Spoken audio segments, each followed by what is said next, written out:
ہمیشہ بڑے کامیاب رہے ہیں. انہوں نے بیانیے بنائے. لاسٹ بیانیہ ان کا تھا ووٹ کو عزت دو. اس سے پہلے بھی وہ بیانیہ بناتے رہے ہیں. بارہا میاں صاحب 90 کی دہائی میں بیانیہ بنایا. یعنی وہ پیپلز پارٹی کا ایک کرپشن کا بڑا خوفناک بیانیہ انہوں نے کھڑا کیا. پھر پیپلز پارٹی کے ساتھ بعد میں انہوں نے میثاق جمہوریت بھی کر لیا. مشرف کے خلاف ایک بیانیہ کھڑا کیا. پھر کس طرح میاں صاحب نے ڈیل کی وہ بھی سب کے سامنے ہے. تو میاں صاحب بیانیہ بناتے ہیں اور پھر بیانیہ کو بیچ دیتے ہیں. یعنی میاں صاحب نے اینٹی اسٹیبلشمنٹ بیانیہ کئی مرتبہ بنایا, لیکن جیسے ہی میاں صاحب کو ڈیل آفر ہوئی میاں صاحب نے اپنا بیانیہ بیچ دیا.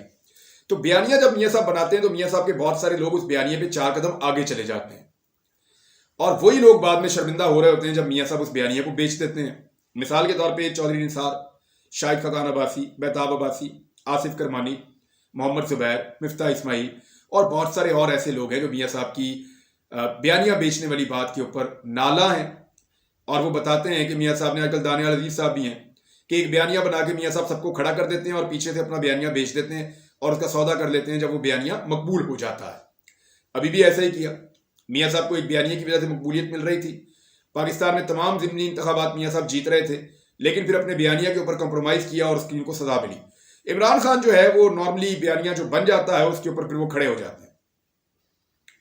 آپ یہ دیکھیں کہ عمران خان نے بیانیہ بنایا ڈرونز کے حوالے سے. ایک بڑا سخت اور مشکل بیانیہ تھا, سب کہتے تھے ناممکن ہے, اور اس نے اپنے بیانیہ کو نہیں ٹوٹنے دیا اور اس کے دور حکومت میں ایک بھی ڈرون حملہ نہیں ہوا اور وہ اس سلسلے کو روک دیا. اس نے دھرنا تک دیا عمران خان نے, راستہ تک بند کیا عمران خان نے. تو وہ بیانیہ بناتا میں ایک مثال آپ کو دے رہا ہوں, اور بہت ساری مثالیں. ابھی بھی عمران خان ایک بیانیہ کے ساتھ چل رہے ہیں.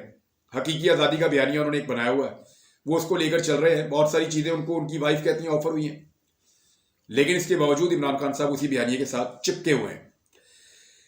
پاکستان میں نا ایک نئی طرح کی سیاست شروع ہوئی ہے. میاں صاحب اس نئی سیاست کو اور اس کے ڈائنامکس کو نہیں سمجھے. جو تقاضے ہیں نئی سیاست کے, میاں صاحب کو شاید سمجھ ہی نہیں آئی اس کی. وہ پرانی سیاست کے اندر 80 اور 90 کی دہائی میں رہے. یعنی میاں صاحب کی سیاست آج بھی گلی نالی سڑک, اب کچھ ڈیولپمنٹ کے کچھ پروجیکٹس ہو گئے, پٹواری, تھانہ, کچہری, یہ چھوٹی چھوٹی چیزیں جو ہر ملک کے اندر چھوٹے موٹے مسائل ہوتے ہیں. میاں صاحب کی سیاست آج بھی وہیں پہ کھڑی. وہ نئی سیاست کے ڈائنامکس کو اور نوجوانوں کی ضروریات کو نہیں سمجھے. یعنی میاں صاحب کو لگتا ہے کہ نوجوانوں کو لیپ ٹاپ دے دو تو یہ کافی ہے, لیکن وہ پالیسی نہیں دے رہے جس سے نوجوان جو ہیں وہ آگے بڑھ پائے اس لیپ ٹاپ کے ذریعے سے. میاں صاحب سسٹم کی بات نہیں کرتے. وہ گلی محلے کی اور چھوٹی اور پیٹی ایشوز کی تو بات کرتے ہیں. ایئرپورٹ بنا دوں گا, یہاں پہ میں یہ بنا دوں گا, وہ بنا دوں گا, یہ میاں صاحب کہتے ہیں تعمیرات کے شعبے کے اندر, لیکن سسٹم بنانے کی بات نہیں کرتے. یہ کام ہے ہی نہیں ایک وزیر اعظم کا, یہ کام ہے لوکل گورنمنٹس کے, یہ کام ہے سسٹم کا. سسٹم خود ڈیسائیڈ کرے اور چیزوں کو آگے لے کر چلے. کیا ایسا سسٹم ڈیولپ ہو سکتا ہے تعلیم کی طرف, یا ریفارمز کی طرف, یا ہیلتھ کی طرف, یا دوسرے جو شعبے بہت اہم ہیں ان کی طرف, خود مختاری کے معاملات, انصاف کے معاملات. یہ ریفارمز کی طرف میاں صاحب نہیں آئے کبھی. عمران خان نے توجہ دی بڑی چیزوں کو. یعنی میں پورے ملک کے اندر یکساں نظام تعلیم لے کر آ رہا ہوں, یہ ایک بہت بڑی چیز تھی. میں ہر پاکستانی کو مفت علاج ہمیشہ کے لیے دے رہا ہوں. یہ کارڈ میں دے رہا ہوں, 10 لاکھ روپے تک کا علاج جو ہے وہ مفت میں کروائیں سارے. اب یہ ایک ریفارمز تھی, ایک ایسی چیز تھی جو پاکستان میں اس سے پہلے نہیں ہو رہی تھی. میاں صاحب نے اٹھا کے ٹرین بنائی 300 ارب کی, عمران خان نے 250 ارب کا ایک پروجیکٹ دیا, بے شمار کاروبار کھل گئے. بہت سارے لوگوں نے اس سے, لاکھوں لوگوں کو اس سے نوکریاں مل گئی, روزگار مل گئے, اور وہ پیسہ ملٹی پلائی ہونا شروع ہو جاتا ہے جب آپ ایسی چیزوں میں لگاتے ہیں. تو میاں صاحب ہمیشہ وہ چیزیں کرتے ہیں جو دکھائی دیں, سامنے نظر آئیں, اور وہ بہت پیٹی ہیں, پرانی ہیں. بہت نئی چیزوں کو, نئے حالات کو, نئی ڈائنامکس کو, نئے طرز سیاست کو میاں صاحب سمجھے نہیں. وہ اسی پرانے انداز کے اندر جو لوکل باڈی ٹائپ کا ایک سٹائل ہے میاں صاحب, اس سے باہر نہیں آئے. میاں صاحب کی اور ان کی فیملی کی سیاست کل تصویروں کے ساتھ تھی, آج ویڈیوز کے ساتھ ہے. وہ کل بھی سمجھتے تھے کہ نجی زندگی کی چیزوں کو استعمال کیا جا سکتا ہے لوگوں کو دبانے کے لیے, اور جو سسٹم کے اندر پرزے موجود ہیں ان پرزوں کو کنٹرول کرنے کے لیے نجی نوعیت کی ویڈیوز کو یا تصویروں کو یا انفارمیشن کو استعمال کیا جا سکتا ہے. یہ وہ ابھی بھی کرتے ہیں. مریم نواز نے اپنے منہ سے کہا میرے پاس ویڈیوز موجود ہیں. نواز شریف صاحب کہتے ہیں میرے پاس بڑے راز ہیں. تو وہ نجی نوعیت کی چیزوں کو استعمال کرتے ہیں لوگوں کو ہراساں کرنے کے لیے اور ان سے کام نکلوانے کے لیے. عمران خان نے یہ نہیں کیا. یعنی فرق ہے نا بہت زیادہ. نجی نوعیت کے معاملات نجی نوعیت کے ہوتے ہیں, ملکی نوعیت کے معاملات ملکی نوعیت کے ہوتے ہیں.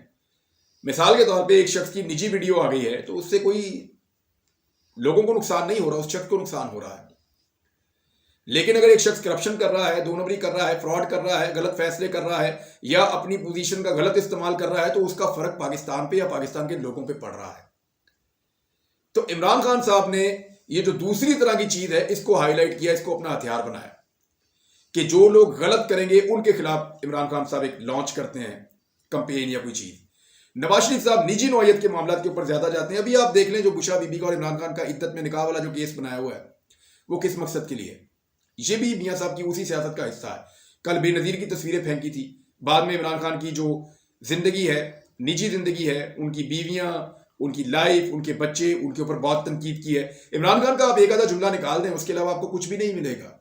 وہ کبھی کسی کی نجی زندگی میں نہیں جاتے, حتیٰ کہ انہوں نے ریحام خان نے کتاب تک لکھ چھوڑی لیکن عمران خان نے جواب تک نہیں دیا.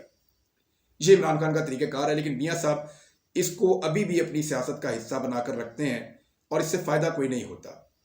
نجی زندگیوں کے اوپر کیچڑ اچھالنے سے ووٹر کو اب فرق نہیں پڑتا.